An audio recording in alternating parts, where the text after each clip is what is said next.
आज Doubtnut app download करें। Doubtnut पर अपने सभी गणित, रसायन विज्ञान, भौतिक विज्ञान और जीव विज्ञान के डाउट्स का करो सफाया। बस प्रश्न की फोटो खींचो, एक ही प्रश्न को क्रॉप करो और तुरंत वीडियो सोल्यूशन पाओ। अभी डाउनलोड करें। इस क्वेश्चन में हमें दिया कि एक धातु की छड़ नियत वेग से लंबाई के लंबवत गति करती है। छड़ ऐसे चुंबकीय क्षेत्र में गति करती है जो कि छड़ और वेग दोनों के लंबवत है। सही कथन चुनिए। हमें सही कथन चुनना है। हमारे पास जो ए विकल्प उसमें कह रहा पूरी छड़ का विभव समान होगा। बी विकल्प है छड़ के अंदर एक बिंदु वैद्युत क्षेत्र होगा। सी हमारे पास क्या है, छड़ के केंद्र पर वैद्युत विभव उच्चतम होगा एवं सिरों पर की ओर घटता जाएगा। और डी विकल्प हमारे पास जो है उसमें लिखा है कि छड़ के केंद्र पर वैद्युत विभव निम्नतम होगा एवं सिरों की ओर बढ़ता जाएगा। तो हमें बताना है कि जब कोई हमारा एक क्या है छड़ है जो नियत वेग से लंबाई के लंबवत गति करती है, तो छड़ ऐसे चुंबकीय क्षेत्र में गति करती है जो कि छड़ और वेग दोनों के लंबवत है। इसका डायग्राम बनाए तो कुछ इस तरह से बनेगा। डायग्राम बनाने के बाद आपको ज्यादा समझ में आएगा। क्या बना, हमने एक समान चुंबकीय क्षेत्र बना लिया। चुंबकीय क्षेत्र क्या है, अभी इस तल के लंबवत नीचे की तरफ है। ठीक, और उसमें हमसे बोला जा रहा है कि चुंबकीय क्षेत्र में गति करती एक छड़ है जो इस चुंबकीय क्षेत्र में गति करती है जो कि छड़ और वेग दोनों के लंबवत है।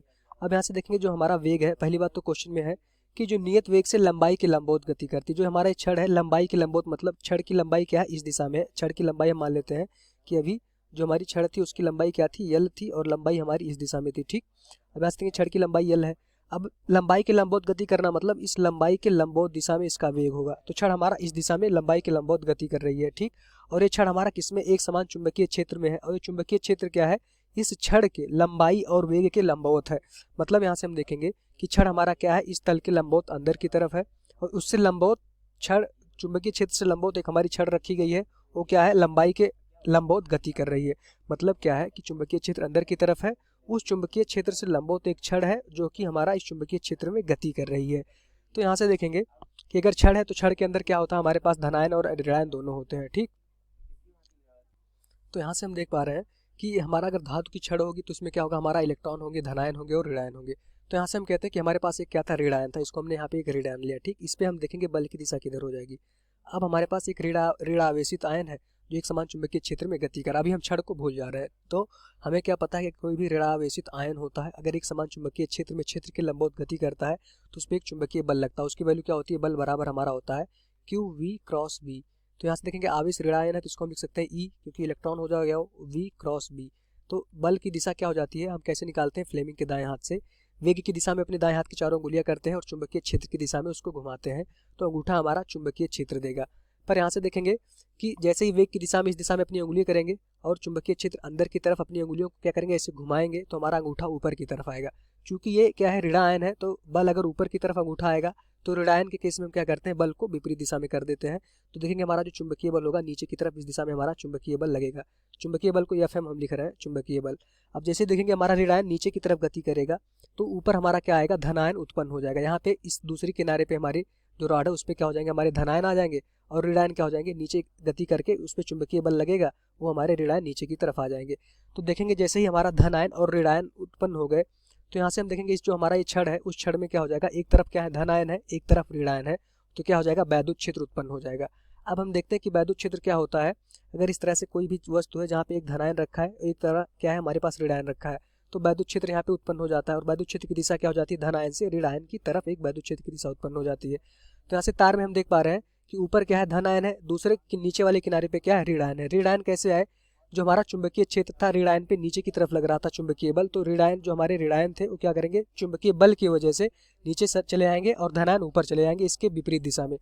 तो यहाँ से देखेंगे जो चुंबकीय क्षेत्र होगा इस पूरे रॉड में एक चुंबकीय क्षेत्र उत्पन्न हो जाएगा। अब वो चुंबकीय क्षेत्र किधर हो जाएगा, रॉड में ऊपर से नीचे की तरफ चुंबकीय क्षेत्र इस दिशा में उत्पन्न हो जाएगा। तो ऐसे देखेंगे रॉड में चुंबकीय क्षेत्र किसकी दिशा में आया, हमारा लंबाई के समांतर चुंबकीय क्षेत्र उत्पन्न हो गया। ठीक, अब जैसे ही चुंबकीय क्षेत्र उत्पन्न होगा तो चुंबकीय बल भी लगेगा। अब हमें पता है कि चुंबकीय बल किधर लगता है, ऋणायन से धनायन की तरफ। अब यहाँ से चुंबकीय बल हमारा ऋणायन से धनायन की तरफ लगेगा, तो ये ऋणायन था, तो चुंबकीय बल हमेशा किधर लगता है, चुंबकीय क्षेत्र इधर हमारा चुंबकीय बल लगता है, सॉरी वैद्युत बल इस दिशा में लगता है। धनायन से ऋणायन से धनायन की तरफ हमारा वैद्युत बल लगेगा। तो यहाँ से हम देख पा रहे हैं कि अगर वैद्युत क्षेत्र धनायन से ऋणायन की तरफ है तो इस इलेक्ट्रॉन पे जो हमारा गति करके नीचे आ रहा था इस पर वैद्युत बल भी उत्पन्न हो जाएगा। क्योंकि यहाँ पे वैद्युत क्षेत्र तो उत्पन्न हो चुका है धनायन और ऋणायन की वजह से, तो अगर वैद्युत बल इस पे लगेगा तो हम देखेंगे वैद्युत बल क्या होगा, हमारा धनायन से ऋणायन की तरफ वैद्युत बल लगता है, तो इसके ऊपर एक इसी इलेक्ट्रॉन पे वैद्युत बल भी लगेगा, वैद्युत बल। अब देखेंगे इलेक्ट्रॉन तब तक गति करेगा जब तक हमारा वैद्युत बल और वैद्युत चुंबकीय बल बराबर ना हो जाए। यहाँ से हम देखेंगे कि इलेक्ट्रॉन जो हमारा था वो रॉड के अंदर, उस पर ऊपर की तरफ एक वैद्युत बल लग रहा था और एक नीचे की तरफ क्या था, हमारा एक चुंबकीय बल लग रहा था।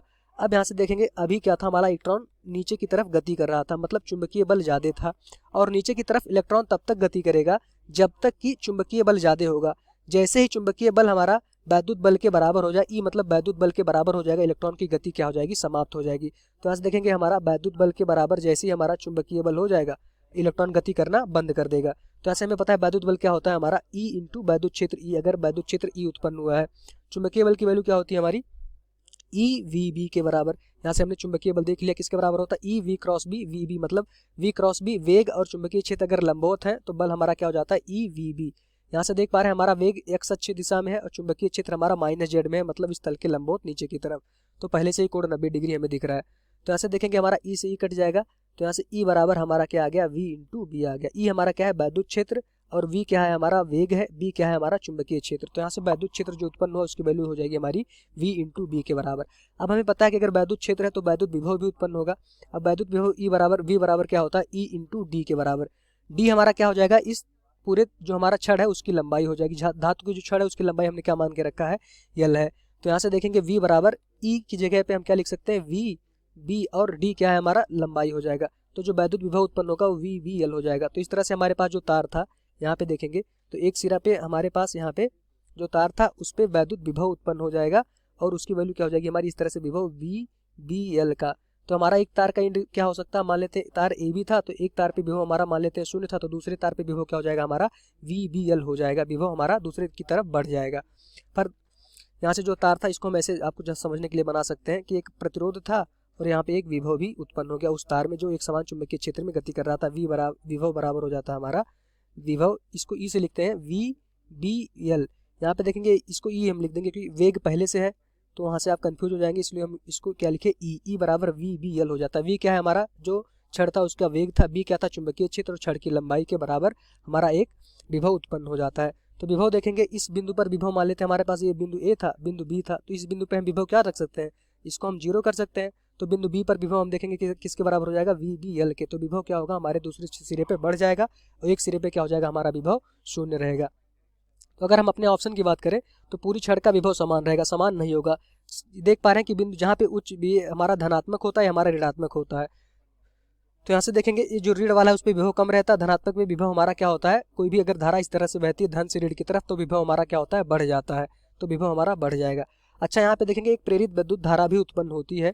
अगर कोई भी यहाँ से देखेंगे कोई भी अगर हमारा छड़ क्या होता है एक समान चुंबकीय क्षेत्र में गति करता है तो उसमें प्रेरित विद्युत धारा उत्पन्न हो जाती है। प्रेरित विद्युत धारा उत्पन्न इसलिए होती है कि यहाँ पे हम देख पा रहे हैं क्या हमें विभवांतर मिल गया है। अगर जहाँ भी विभवांतर मिलेगा तो वहाँ प्रेरित धारा उत्पन्न हो जाएगी। तो धारा हमारा किधर बहेगी, हमारा माइनस से प्लस की तरफ, मतलब कि निम्न विभवांतर से उच्च विभवांतर की तरफ धारा हमेशा बहेगी। तो दूसरा ऑप्शन जो हमारे पास है, छड़ के अंदर एक विद्युत क्षेत्र होगा। यहाँ से हम देख पा रहे हैं छड़ के अंदर एक विद्युत क्षेत्र उत्पन्न हुआ। कैसे, विद्युत क्षेत्र प्लस से माइनस की तरफ एक छड़ के अंदर विद्युत क्षेत्र उत्पन्न हुआ है। हमने इस विद्युत क्षेत्र को बाहर बनाया है पर ये विद्युत क्षेत्र क्या होगा, इस छड़ के अंदर ही उत्पन्न हुआ होगा। यहाँ पे आपको समझाने के लिए मैंने बनाया था। तो बी ऑप्शन हमारा सही हो सकता है। पहले हम सी पढ़ ले। छड़ के केंद्र पर वैद्युत विभव उच्चतम होगा एवं सिरों की ओर घटता जाएगा। ऐसा कुछ भी नहीं होता है। सिरों पे हम देख रहे हैं वैद्युत विभव क्या हो रहा है, एक पे 0 है, एक पे विभव हमारा बढ़ गया। केंद्र पे हमारे पास कोई ऐसी इन्फॉर्मेशन नहीं है। डी पे हम देखेंगे कि छड़ के केंद्र पर वैद्युत विभव निम्नतम होगा एवं सिरों की ओर बढ़ जाएगा। सिरों की ओर क्या हो रहा है, एक तरफ से हम देख रहे हैं कि एक तरफ हमने विभव 0 मान रखा तो दूसरी तरफ विभव हमारा वी बी एल हो रहा है, विभव हमारा बढ़ रहा है। पर केंद्र पे विभव बढ़ रहा है या घट रहा है ऐसी कोई भी जानकारी हमारे पास नहीं है। तो ये भी हमारा विकल्प गलत हो गया। तो जो आंसर इसका सही होगा, जो सबसे सही आंसर होगा क्या हो जाएगा, बी ऑप्शन इसका सही आंसर होगा। क्योंकि यहाँ पे हम देख पा रहे हैं छड़ के अंदर एक वैद्युत क्षेत्र उत्पन्न हो रहा है। वैद्युत क्षेत्र छड़ के अंदर हमने देखा कि वैद्युत बल जो हमारा इलेक्ट्रॉन पे लग रहा था नीचे की तरफ लग रहा था, इलेक्ट्रॉन नीचे गति कर रहे थे तो सारे इलेक्ट्रॉन यहाँ पे इकट्ठा हो गए आकर के। ऊपर क्या हो गया, धनायन हमारे चले गए। तो धनायन और ऋणायन की वजह से एक वैद्युत क्षेत्र उत्पन्न होता है जिसकी दिशा क्या होती है हमेशा प्लस से माइनस की तरफ। तो प्लस से माइनस की तरफ छड़ के अंदर क्या होगा, एक वैद्युत क्षेत्र उत्पन्न हुआ होगा और यही हमारा क्या हो जाएगा, इस क्वेश्चन का आंसर हो जाएगा। तो हमारे क्वेश्चन का आंसर क्या हो जाएगा, बी ऑप्शन की छड़ के अंदर एक वैद्युत क्षेत्र उत्पन्न हुआ होगा। अच्छा, जो इलेक्ट्रॉन था वो गति उसकी तब तक होगी जब हमारा वैद्युत बल और हमारा चुंबकीय बल दोनों बराबर ना हो जाए। तब दोनों बराबर हो जाएंगे तो यहाँ से हमने लिखा कि जो विभव उत्पन्न होगा रॉड में वो क्या हो जाएगा, हमारा वी बी एल के बराबर होता है। ये हमारा डेरिवेशन भी था, इसी क्वेश्चन में हमने डेरिवेशन भी कर लिया। जो वैद्युत विभव होता है वो VBL के बराबर होता है, कैसे आता है इसको हमने देख लिया है। यही हमारा आंसर हो जाएगा। Thank you. कक्षा 6वीं से 12वीं से लेकर नीट, IIT, जेईई वो एडवांस के लेवल तक 1 करोड़ से ज्यादा छात्रों का भरोसा। आज ही डाउनलोड करें डाउटनेट ऐप या व्हाट्सएप करें अपने सारे डाउट्स 8400 400 400 पर।